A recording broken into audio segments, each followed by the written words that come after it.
தன் அழகை பற்றி கர்வம் கொண்டிருந்த சந்திரன் அவரை பார்த்து சிரிக்க கோபம் கொண்ட விநாயகர் சந்திரனை நோக்கி நீ தேய்ந்து மறைய கடவது என்று சபித்தார். பிறகு தன்னுடைய தவறுக்கு வருந்திய சந்திரன் விநாயகரை நோக்கி தவமிருந்து சந்திரனை தன் தலைமீது ஏற்று பாலச்சந்திரன் என்ற பெயருடன் அருள்பாலித்து சந்திரனுக்கு வளரும் தன்மையை தந்தார் விநாயகர். அவ்வாறு சந்திர பகவான் வரம் பெற்ற நாள் தேய்பிரை சதுர்த்தி ஆகும். ஆகவே சதுர்த்தி திதி விநாயகருக்கு உகந்ததாயிற்று. சங்கடகர என்றால் சங்கடங்களை நீக்குதல்.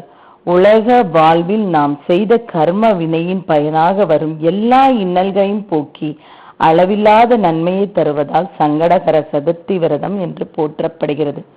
அங்காரக பகவான் விநாயகரை பூஜித்து கிரக பதவி அடைந்தார். ஆதலால் செவ்வாய்க்கிழமை என்று வரும் சங்கடகர சதுர்த்தி அங்காரக சதுர்த்தி என்று போற்றப்படுகிறது. மற்ற கிழமைகளில் வரும் சங்கடகர சதுர்த்தியை விட செவ்வாய்க்கிழமையில் வரும் சங்கடகர சதுர்த்தி மிகவும் சிறப்பு வாய்ந்தது. ஒரு புராண கதை கூட இருக்கிறது. கிருத வீரியன் எனும் மன்னனுக்கு நெடுநாட்களாக குழந்தை பேரில்லை. ஒரு நாள் அவள் கனவில் அவன் தந்தை தோன்றி இந்த ஓலைச்சுவடியில் குறிப்பிட்டிருக்கும் விரதத்தை செய்தால் குழந்தை பேர் அடைவாய் என்று சொல்லி மறைந்தார். விழித்து பார்த்தால் அவன் கையில் ஒரு சுவடி கட்டு இருந்தது. மறுநாள் வேத பண்டிதர்களை அழைத்து அந்த ஓலைச்சுவடியை படிக்க, மன்னா இந்த விரதம் விநாயகரை வழிபட்டு செய்ய வேண்டிய அங்காரக சதுர்த்தி எனும் விரதம். இதன் விவரங்களை பற்றி பிரம்மதேவர் அருளிய விஷயங்கள் இந்த சுவடியில் இருக்கின்றன என்று கூறினர். மன்னனும் அங்காரக சதுர்த்தி அன்று விரதம் துவங்கி விரதம் இருந்தான். விரத பலனாக அவனுக்கு ஆண் குழந்தை பிறந்தது. ஆனால் அந்த குழந்தைக்கு கைகளோ கால்களோ இல்லை.